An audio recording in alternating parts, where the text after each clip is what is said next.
Now to a story of hope during the summer's COVID surge. A retired Bay Area juvenile detention officer is making progress despite being hospitalized since late July.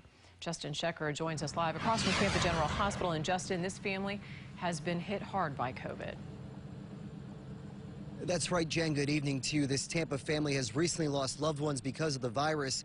Philip Garvin's wife tells 8 on Your Side she is leaning on her faith, and she's forever grateful for the care her husband is receiving at Tampa General. I've lost so many. In 2 months, my niece passed away in Puerto Rico at 21. My best friend, my sister-in-law, almost him. This is serious. Romanita Garvin says her 54-year-old husband is defying the odds in his fight against COVID-19. Oh, yeah, every day. They're baffled with him. They counted him out several times only because of what the imaging and what the tests were saying. But God has the last word.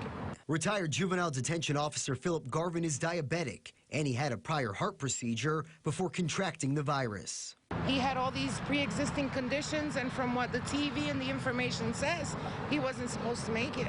On July 31st, Tampa Fire Rescue transported him to Tampa General Hospital. He looked horrible. It looked worse than a heart attack at the time, you know, and you just don't ever want to see one of your family members, you know, going through that. In the nearly 40 days since arriving at TGH, Mrs. Garvin says doctors have treated her husband with remdesivir, steroids, and experimental medications.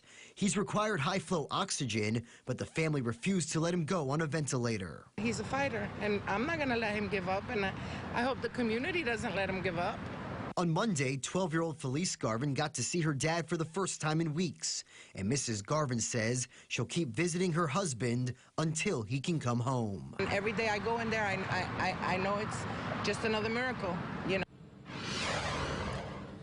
And Philip Garvin had not been vaccinated. His wife tells me he had been consulting with his doctor about which one would be best for him because of his pre-existing conditions. Both she and her youngest daughter are now getting vaccinated after their own recoveries from COVID-19. We are live tonight in Tampa. I'm Justin SCHECKER, 8 on Your Side.